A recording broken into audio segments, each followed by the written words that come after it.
ওনার স্মৃতি বলতে বলে কি বলবো আপনাকে, এমন কোন জায়গায় নাই যার সে পদাচরণ হয় নাই, এমন কোন জায়গা নাই যে সে উন্নয়ন করে নাই, এমন কোন জায়গা নাই যেখানে নেতৃত্ব সৃষ্টি করে নাই। এইরকম এটাই হলো আব্দুল্লাহ আল নোমান।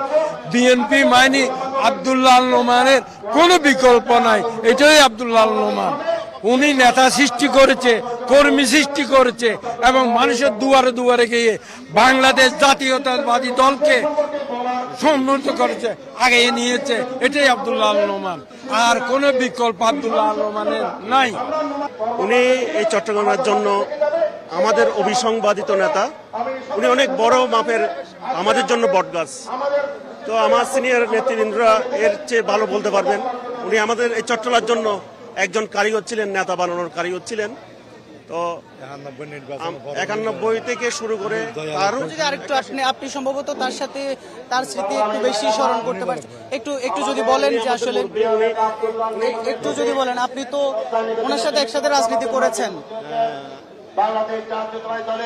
আব্দুল্লাহ আল নোমানের মতো একজন রাজনীতিবিদ বাংলাদেশে আর সৃষ্টি হবে কিনা জানি না। তিনি চট্টগ্রামে জিয়া রহমানের হাত ধরে রাজনীতিতে এসেছিলেন এবং বেগম খালেদা জিয়াকে সাথে রাজনীতি করেছেন। ওনার বৃদ্ধকালও বয়স, ওনার 82 বছর বয়সও উনি রাজনীতি থেকে ত্যাগ হয়নি। আমরা ওনার সাথে রাজনীতি করেছি। উনি চট্টগ্রামের জন্য কি দরদ ছিল, নেতা কর্মীদের প্রতি কি দরদ ছিল সেটা আমরা জানি। উনি ওনার মৃত্যুর আগ পর্যন্ত এই দলকে ভালোবেসেছেন, চট্টগ্রামবাসীকে ভালোবেসেছেন এবং সবাইকে ভালোবেসেছেন।